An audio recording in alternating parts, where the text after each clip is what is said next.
สวัสดีครับทุกคนบรรยากาศช่วงเที่ยงเนาะทุกคนลูกค้าก็เริ่มทยอยมาเรื่อยๆทุกคนเนาะนี่ร้านเฮากับเขาโครงการคนละครึ่งเลยทุกคนเด้อพอได้จะบ่มีบ่งใส่กันมาได้อยู่ร้านก๋วยเตี๋ยวเนื้อก๋วยเตี๋ยวหมูนายสำเร็จทุกคนอยู่นครปฐมเขาโครงการรัฐบาลเนาะโครงการคนละครึ่งพอได้มาใส่มาเวียมาลองมาชิมกันมาได้ทุกคนร้านเฮารับคนละครึ่งอยู่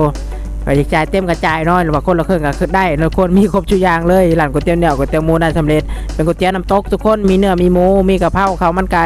ให้มาก็แวะมาลองมาชิมได้อยู่นครปฐมอยู่ใกล้ๆกับแมคโครนครปฐมเลยทุกคนอยู่ห่างจากแมคโครประมาณ300 เมตรเนาะอยู่พังเดียวกันกับแมคโครอยู่ซ้ายมือทุกคน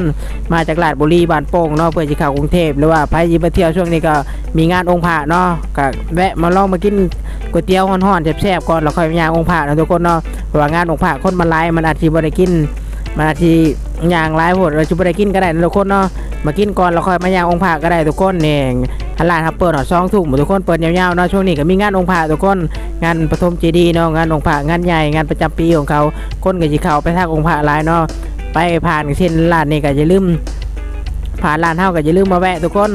ร้านก๋วยเตี๋ยวเนื้อก๋วยเตี๋ยวหมูน้ำตกเนาะเปิด8 โมงถึง2 ทุ่มเลยทุกคนเนาะไปมาจากบ้านโป่งราชบุรีเพื่อจะไปงานองค์พระก็ต้องผ่านร้านเฮาก่อนทุกคนห่างจากแมคโครประมาณ300 เมตรไปมากก็แวะมาลองมาชิมได้เป็นร้านก๋วยเตี๋ยวเนื้อก๋วยเตี๋ยวหมูน้ำตกมีกะเพราข้าวมันไก่ทุกคนมีครบทุกอย่างเนื้อเตะหมูเตะเนาะไปมากก็แวะมาลองมาชิมได้ก๋วยเตี๋ยวฮ้อนๆน้ำตกข้นๆโชดแซ่บๆทุกคนเด็กเฮ็ดให้ลูกค้าตอนเที่ยงเนาะตอนเที่ยงลูกค้าก็เริ่มทยอยมาเรื่อยๆทุกคน